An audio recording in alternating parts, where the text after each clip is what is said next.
Hi viewers, welcome to my channel ராகுல் stories.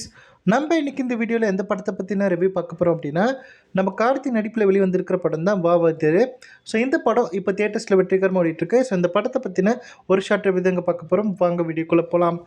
இந்த படத்தோட ஒன்லைன் ஸ்டோரி என்னென்னு பார்த்தீங்க அப்படின்னா, எம்ஜிஆர் இறந்த அந்த காலகட்டத்தில் தான் நம்ம ஹீரோவும் பிறக்கிறாரு.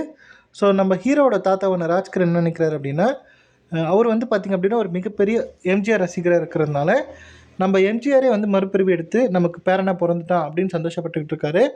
ஸோ அதனால் பார்த்திங்க அப்படின்னா எம்ஜிஆரை பற்றி தான் சொல்லி வளர்க்குறாரு நம்ம ஹீரோ கிட்ட. எம்ஜிஆர் மாதிரி நீ ஒழுக்கமாக இருக்கணும். ஸோ எம்ஜிஆரை பற்றியும் பேசி அவரை வந்து வளர்க்க ஆரம்பிக்கிறாரு. நம்ம ஹீரோக்குமே பார்த்திங்கன்னா எம்ஜிஆர் ரொம்ப பிடிக்குது. ஸோ அதனாலே பார்த்திங்க அப்படின்னா அதே மாதிரி அவர் அந்த கதைகள்லாம் கேட்டு தான் வளர்கிறான். ஸோ ஒரு கட்டத்தில் எம்ஜிஆரை சுத்தமாக பிடிக்காமல் போயிடுது. அப்படி போனதுக்கப்புறம் பார்த்திங்கன்னா ஒரு மிகப்பெரிய ஒரு கெட்ட போலீஸாக மாறிடுறான். வளர்ந்ததுக்கப்புறம் ஒரு போலீஸ் ஆஃபீஸராக ஆகிடுறான். ஒரு கேடுகட்ட போலீஸ் ஆஃபீஸராக உருவாகிறான். ஸோ அப்படி இருக்கும்போது பார்த்திங்க அப்படின்னா ஒரு கும்பல் வந்து நல்லது செய்கிறதுக்காக முயற்சி பண்ணிகிட்டு இருக்கும்போது அந்த கும்பலை வந்து எப்படியாச்சும் பிடிக்கணும், அந்த நல்லது செய்கிறது வந்து தடுக்கணும் அப்படின்னு சொல்லிட்டு அந்த பொறுப்பை வந்து நம்ம ஹீரோவான நம்ம கார்த்திக்கிட்ட வந்து கொடுக்குறாங்க. ஸோ அதுக்கப்புறம் என்ன மாதிரியான சம்பவங்கள் ஆச்சு அப்படிங்கிறது தான் இந்த வா வாத்தியாரே அப்படிங்கிற இந்த படத்தோட மீதி கதை.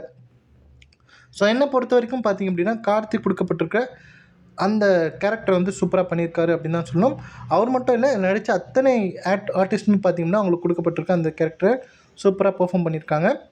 ஸோ மொத்தத்தில் இந்த படத்தை பார்க்கும்போது ஒரு டீசெண்டான வாட்ச் அப்படின்னு தான் தோணுச்சு. ஸோ யாரெல்லாம் இந்த படத்தை பார்த்துட்டீங்க அப்படிங்கிறத கமெண்ட்ல லீவ் பண்ணுங்கள். ஸோ இதுக்கப்புறம் தான் இந்த படத்தை போய் பார்க்க போகிறேன் அப்படிங்கிறவங்களும் உங்களுடைய ஃபீட்பேக் என்ன அப்படிங்கிறத கமெண்ட் லீவ் பண்ணுங்கள்.